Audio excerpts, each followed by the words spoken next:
Now, about the contents of Buddhism, the Buddha says that everything is suffering, that everything is impermanent, and that everything, shall I say, has no self. As it is nowadays interpreted, has no permanent essence. You see, nowadays, this, in the days of postmodernism, this is a very popular thing to say. Things have no essence. You know, when, nowadays in the West you have this debate about Islam. Some people say, it is typical for Islam to say this and this about jihad and about the unbelievers and so on. And other people say then, but there is no such thing as Islam. There are as many Islams as there are Muslims. And anything you say about Islam, I can say the opposite and it's still true. Well, I don't want to go into the topic of Islam, but into the topic of this attitude, this thought form. First of all, I would like to remark that this is very boring.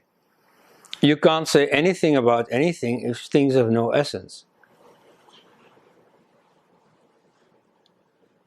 I mean, if you say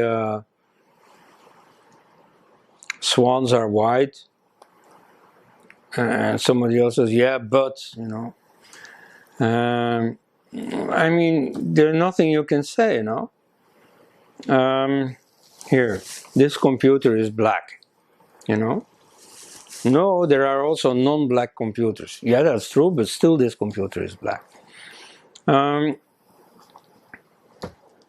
Anyway, that's my quarrel with the modern, the postmodernists. But, to go into what the Buddha himself said. Well, first of all, again, we don't know what the Buddha himself says. We only know what Scripture says. And in general, it seems to be said that, anatta, anatma, there is no self. Then again,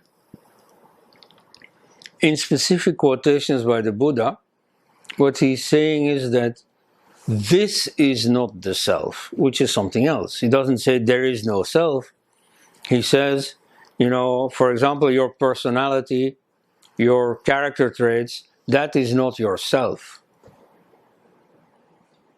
And indeed, you see, that is impermanent, that goes away. For example, you are very reckless. But then one day you drive your car, too fast, and, you have an accident. And after that, you have a big trauma. You're afraid of driving. Your big bluster has gone. Your character has changed. Okay, so your character, says the Buddha, is not yourself. And like that, you see, very many things are not yourself. But that doesn't mean that there is no such thing as the self. And, what does the self mean in the Upanishads? The self means neti. It's neither big nor small. It's neither white nor black. It has no properties. It is, to use a Hindu term, it is nirguna. It is without properties. Now, how is that different from whatever it is that Buddhists reach in meditation? You stop your thoughts. You stop thinking about, things that make you angry or that make you glad. You stop thinking about white and about black. You stop thinking about big and about small. You stop thinking about yesterday and tomorrow. Your mind becomes empty. But that's the self. You see, the self does not mean your ego, your personality, with specific traits. Like you are a lecher and I am chaste. You are intelligent and I am stupid, and so on. Those are character traits. That is not the self. The self is none of these things. Is neti. Is the end of the pairs of opposites. And so that's what Buddhism is also about. Emptiness, going beyond all this. indeed, the Chinese Buddhists, what they want to reach in meditation is called Zexing. Zexing means the self-nature. So those people practice meditation far away from Indian Buddhism, far away from the caste system, from all the quarrels typical of Indian society. You know, somewhere in a Chinese monastery, they sit and meditate. They try to empty their mind, to stop their thoughts, whatever you do in meditation, you know. And then they try to describe their experience.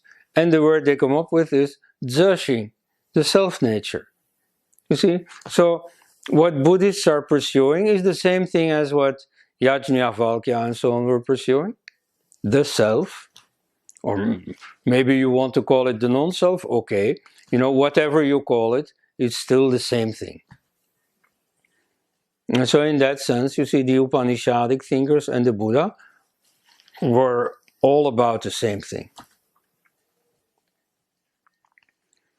You see, people who quarrel about these terms, I think they are just not taking meditation seriously enough. Indeed, very many people who are professors in Buddhology and so on have never practiced meditation in their lives. And here, of course, all these Ambedkarite activists and so on,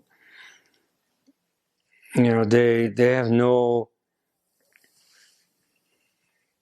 interest in meditation at all. And so they are very much in the pairs of opposite. You know, they're saying, I'm a Dalit and you are a Brahmin.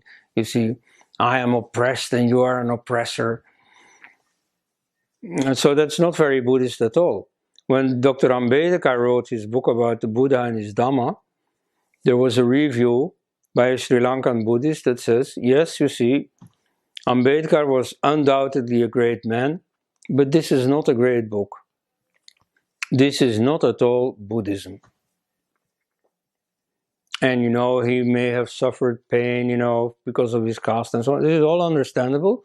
Nevertheless, what he describes is not Buddhism.